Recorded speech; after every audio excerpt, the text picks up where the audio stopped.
Hola, el día de hoy vamos a hablar de la diferencia del concepto entre hecho y proceso histórico. Y lo haremos con este dibujo, en el cual vemos a este personaje, que es nada menos que Julio César, el romano más famoso de la historia. Julio César está precisamente cruzando el río Rubicón y lo está haciendo armado con su famosa legión. Este simple acto, este sencillo acto de cruzar el río, como lo está haciendo, constituía en la ley romana un acto de guerra. ¿Por qué? En aquel momento Roma era una república. Estaba gobernada principalmente por el Senado y tenía unas figuras que eran los cónsules, que eran como representantes de ciertas áreas del gobierno. En este caso, Julio César era un cónsul y era el cónsul de la provincia de Galia, lo que es la actual Francia. Julio César lleva años batallando contra los galos, conquistando para la gloria de la República Romana, pero está en una disyuntiva. Se ha enemistado con el Senado romano, es muy popular y el Senado está promoviendo que su poder disminuya. Está a punto de perder su poder Julio César como cónsul y él decide que va a marchar con su ejército a Roma. Para mantener la paz existía entonces esta ley de que ningún cónsul podía marchar con su ejército hacia Italia. Y precisamente el río Rubicón era la frontera entre la provincia asignada a Julio César e Italia. Entonces, cuando Julio César cruzó el Rubicón, desató una serie de acontecimientos que cambiaron para siempre, de forma fundamental, al Imperio Romano.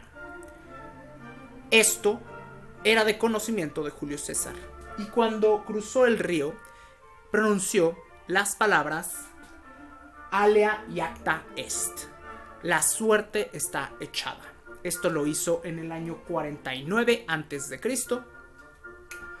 Y una vez que marchó hacia Roma, el Senado y el cónsul de Italia, Pompeyo Magno, le declararon la guerra, iniciando así la Segunda Guerra Civil Romana, la cual fue una victoria para el bando juliano, el bando de Julio César, y una derrota para el bando pompeyano y para los senadores romanos. Este proceso es tan famoso porque se considera el principio de la transición de Roma de ser una república a un imperio. Sabemos que Roma es famosa por haber sido una república, pero también es famosa por haber sido un imperio. Con este movimiento, Julio César, una vez que ganó la guerra civil contra otros romanos, comandados, como ya dijimos, por Pompeyo y los senadores, cuando ganó Julio César, se declaró a sí mismo dictador, y con el tiempo sus sucesores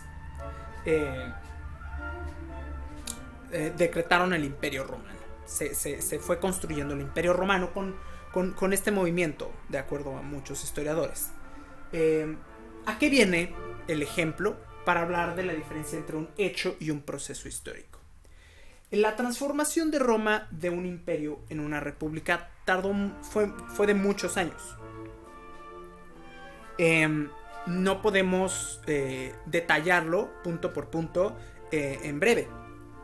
Habría que hacer un estudio muy profundo para explicar cómo es que Roma se convirtió en un imperio. Por lo tanto, decimos que esto es un hecho de larga duración o un proceso. Quedémonos con la palabra proceso para no confundirnos con el hecho de corta duración o simplemente hecho. Un hecho es un acto, es una cosa que dura muy poco tiempo, lo podemos detallar, lo podemos describir muy bien. Probablemente a Julio César cruzar el Rubicón, a él personalmente no le haya tomado más de un minuto. Era un río muy, muy pequeño, muy cruzable, fácil de cruzar. Sus tropas tampoco tuvieron mucho problema para cruzarlo, lo hicieron muy rápidamente. Es breve y es un hecho histórico, es puntual. Sin embargo, es parte de este gran proceso. Este pequeño hecho es parte de este gran proceso. Más ejemplos para ilustrar la diferencia entre el hecho y el proceso sobran. Por ejemplo, cuando el cura Hidalgo toca la campana de Dolores, llama al pueblo para una insurrección en contra de las autoridades españolas. Ese simple hecho, tocar la campana, llamar al pueblo, es un hecho, pero es parte de un proceso más grande, que es la independencia de México, o un hecho de larga duración. Así que muchas gracias por su atención y espero que se haya entendido la diferencia entre hecho y proceso histórico con este ejemplo que a los historiadores nos encanta. Cuando Julio César cruzó el Rubicón e inició el proceso de transformación de Roma, de una república hacia un imperio.